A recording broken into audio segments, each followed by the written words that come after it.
আমরা এটাকে সর্বোচ্চ গুরুত্ব দিচ্ছি। সুতরাং রামিসার বাবার জবাব, উনি যেটা হতাশা ব্যক্ত করেছেন, সেটার একমাত্র উত্তর হবে যদি আমরা এই বিচার প্রক্রিয়াটাকে প্রত্যাশিতভাবে অতি দ্রুততম সময়ের মধ্যে করতে পারি। সেটাই হবে আমাদের জবাব। এর বাইরে এই বিষয়ে আমাদের কোনো রিয়াকশন দেখার কিছু নাই।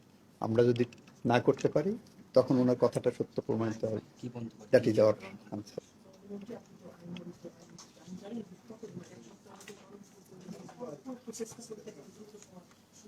আসিয়া আমাদের কাছে, আসিয়ার মামলাটা একটা এক্সাম্পল আছে, ওটা 1 মাসের মধ্যে শেষ করেছিলাম।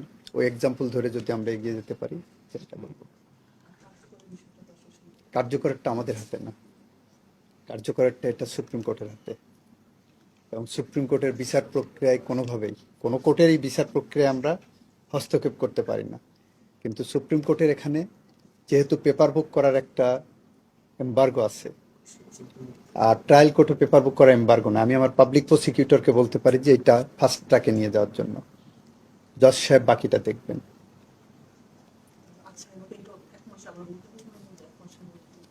এইভাবে কোর্ট করা যায় যত দ্রুত সম্ভব। আসিয়া আমাদের সামনে একটা এক্সাম্পল, এইভাবে বলতে পারেন।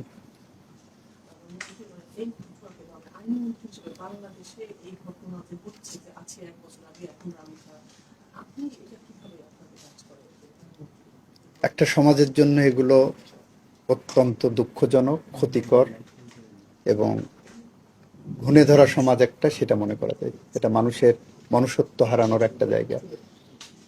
যারা এই ধরনের অপরাধের সাথে সম্পৃক্ত, এখানে সেই অপরাধীদেরকে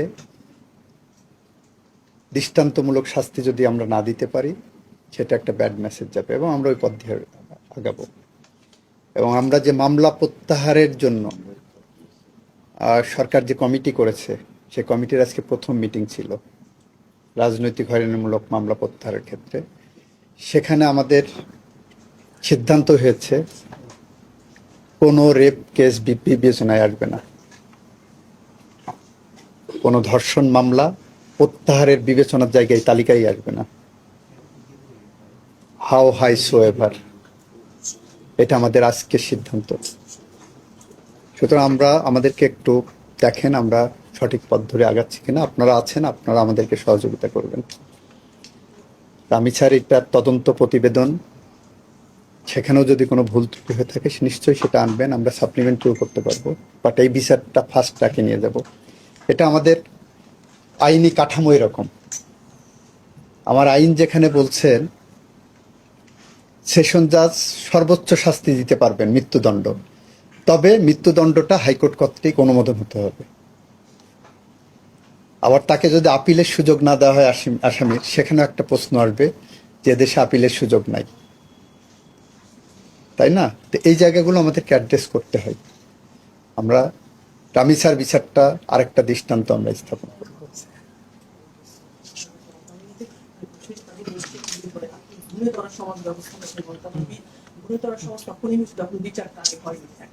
না, আমি সেটা বলছি না। বিচার হয়েছে, বিচার ধীর গতিতে হচ্ছে, ধীর গতিতে হয়েছে। এটা আমাদের বাস্তবতা যে আমার দেশে 45 লক্ষের উপরে মামলা পেন্ডিং, জট।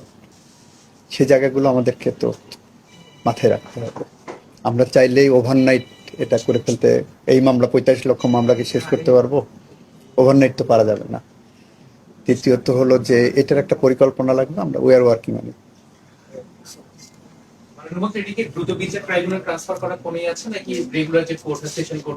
সেশন কোর্টে হবে না, এই মামলাগুলো হবে আপনার নারী ও শিশু নির্যাতন বিশেষ ট্রাইব্যুনালে। এটা দ্রুত বিচার লাগে না। আপনার ইসেরটা তো দ্রুত বিচারে হয়নি, আসিয়ারটা। এটা জজ সাহেবের উপর নির্ভর করবে। আমরা চার্জশিট রেডি করে যখন মামলা ট্রায়ালের জন্য পাঠাবো, জজ সাহেব ইচ্ছা করলে প্রতিদিন সাক্ষী নিয়ে এটা ক্লোজ করতে পারবেন। এখন বিচার বিভাগের উপর তো আমরা করতে পারবো না। আমাদের জায়গা থেকে আমরা পাবলিক প্রসিকিউটরকে বলে দিতে পারবো যে প্রতিদিন কোনো অ্যাডজর্নমেন্ট এখানে হবে না। আর যেখানে দুইজন আসামি সম্ভবত ইতিমধ্যেই 164 করেছে, তো 164-এর আসামিদেরকে তো আমাদেরকে টাস্কে নিতেই হবে। Thank you, thank you.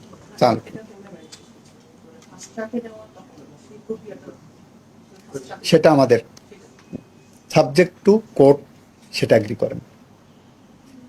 আমাদের কাছে প্রসিকিউশন টিম আছে, আমরা প্রসিকিউশন টিম নিয়ে ফার্স্ট ট্র্যাকে যাব। আদালতকে ওইটা আবার এন্ডোর্স করতে হবে। আদালত যদি রাজি না হন তখন তো ফার্স্ট ট্র্যাকের জায়গা দেন। আমাদের ফার্স্ট ট্র্যাক পর্যন্ত কোনটা? চার্জশিট দাখিল করা পর্যন্ত। চার্জশিট দাখিল হওয়ার পরে আদালতে যাবে।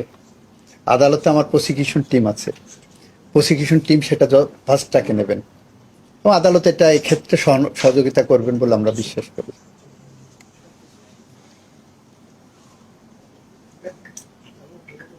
আর কিছু?